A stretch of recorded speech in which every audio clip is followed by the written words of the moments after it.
Israel's military has used smoke bombs against journalists in the occupied West Bank, including some from Al Jazeera's Arabic channel. That happened as the journalists were trying to report on a raid in the Kufr Aqab neighborhood in the Kalandia refugee camp.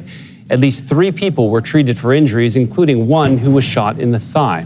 To the situation in the occupied West Bank, where Israeli forces have carried out a series of raids and also demolished some residential buildings there as well. Nida Ibrahim is live for us right now from Kufr Aqab, which is, of course, in the occupied West Bank. So, Nida, can you just show us where you are right now and what's happening with these raids exactly? We are right now in Kufr Aqab, very close to the Kalandia refugee camp, where Israeli forces have been raiding the area since the early hours of Tuesday. We've seen these large numbers of Israeli forces, but not only that, also Israeli bulldozers coming into the refugee camp and raiding so many neighborhoods. We've seen pictures of Palestinian men being abused and beaten up by the Israeli soldiers. And now we're seeing more Israeli forces making their way to the street where we are right now, which is parallel to the main road near the Kalandia refugee camp. This is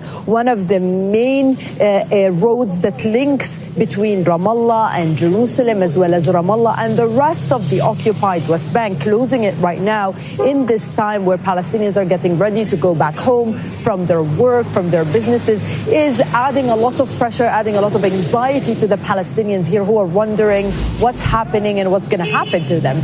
In addition to that, the Israeli forces have taken 2 or 3 homes in the vicinity where we are right now. They turned them into what Palestinians here call like some sort of a military camp, military base, and they continue intimidating Palestinians. Not only that, they have raided Palestinian stores, Palestinian shops, and they've destroyed some of the plaques, some of the advertisement that was here to basically encourage Palestinian businesses. So we are talking about a raid that is still ongoing. In the large part, we cannot see confrontation taking place from the Palestinian side, but this is part of the smoke that comes out of tires that usually Palestinians put in the streets as a way to kind of hinder the Israeli forces and not allow them to come in further into Palestinian homes, into Palestinian houses. All of this is part of the anxiety that Palestinians live through day in and day out as these Israeli raids continue on a daily basis unabated. So, Nida, on the one hand, you have these raids actively, as you say, being carried out right now. We are also seeing a series of homes being demolished in the occupied West Bank. They have displaced a lot of people. I wonder, what is the official explanation for these demolitions and why now?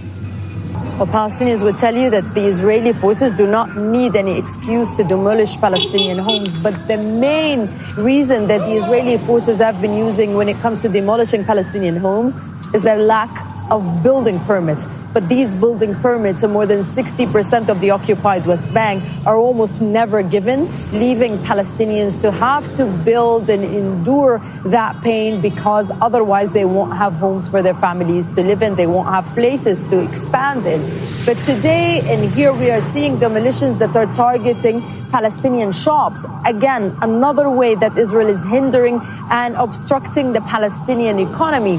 And part of these stores that we talk about technically fall under the jurisdiction of the Jerusalem municipality that does not give any services to the Palestinians here, but instead asks them to pay taxation, to pay their dues. But Palestinians here say that they do not receive any kind of service, so that's why they do not pay these dues to the Israeli municipality of Jerusalem. And we think that part of the raid that is happening right now is a crackdown on these shops under this excuse, but it's also really one way that Israel is complicating Palestinians' lives. And let's not forget that when we talk about Israeli raids to the occupied West Bank, and during the height of the war on Gaza, we've seen these raids average around 40 per day. But now, as there has been some sort of a fragile ceasefire, we're seeing these raids increasing to what Palestinians are telling us, roughly around 60 raids per day.